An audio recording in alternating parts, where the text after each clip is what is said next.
Chapter 21. The diner was called Neil's. The word was written in big red neon letters that flashed on and off.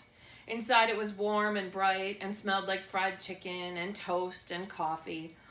Bryce sat at the counter and put Edward on a stool next to him. He leaned the rabbit's forehead up against the counter so that he would not fall. "What you gonna have, sugar?" the waitress said to Bryce. "Give me some pancakes," said Bryce. "And some eggs. And I want steak too. I want a big old steak. And some toast. And some coffee." The waitress leaned forward and pulled at one of Edward's ears, and then pushed him backward so that she could see his face. "This your rabbit?" she said to Bryce. "Yes'm. He's mine now. He belonged to my sister." Bryce wiped at his nose with the back of his hand. "We're in show business, me and him." "Is that right?" said the waitress. She had a name tag on the front of her dress. "Marlene," it said.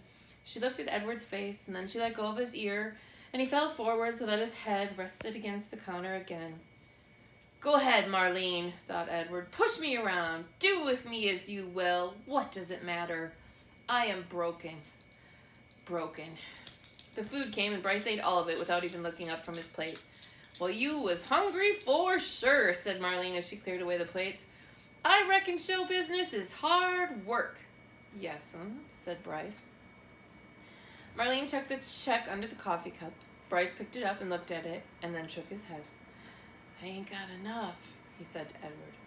"Ma'am," he said to Marlene when she came back and filled up his coffee cup. "I ain't got enough." "What, sugar?" "I ain't got enough money." She stopped pouring the coffee and looked at him. "You're going to have to talk to Neil about that." Neil, it turned out, was both the owner and the cook. He was a large, red-haired, red-faced man who came out of the kitchen holding a spatula in one hand. "You came in here hungry, right?" he said to Bryce. "Yes, sir," said Bryce. He wiped his nose with the back of his hand. "And you ordered some food and I cooked it and Marlene brought it to you, right?"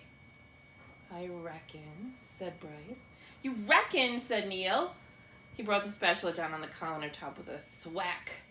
Bryce jumped. "Yes, sir. No, sir. I cooked it for you," said Neil. "Yes, sir," said Bryce. He picked Edward up off the stool and held him close.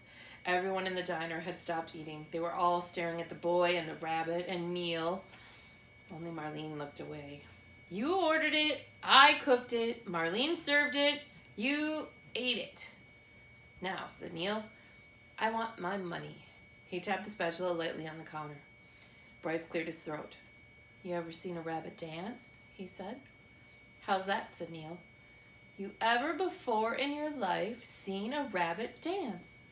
Bryce set Edward on the floor and started pulling the strings attached to his feet, making him do a slow shuffle. He put his harmonica in his mouth and played a sad song that went along with the dance. Somebody laughed. Bryce took the harmonica out of his mouth and said, "He could dance some more if you want him to. He could dance to pay for what I ate." Neil stared at Bryce, and then without warning, he reached down and grabbed a hold of Edward. "This is what I think of dancing rabbits," said Neil. And he swung Edward by the feet, swung him so that his head hit the edge of the counter hard. There was a loud crack. Bryce screamed, and the world, Edward's world, went black.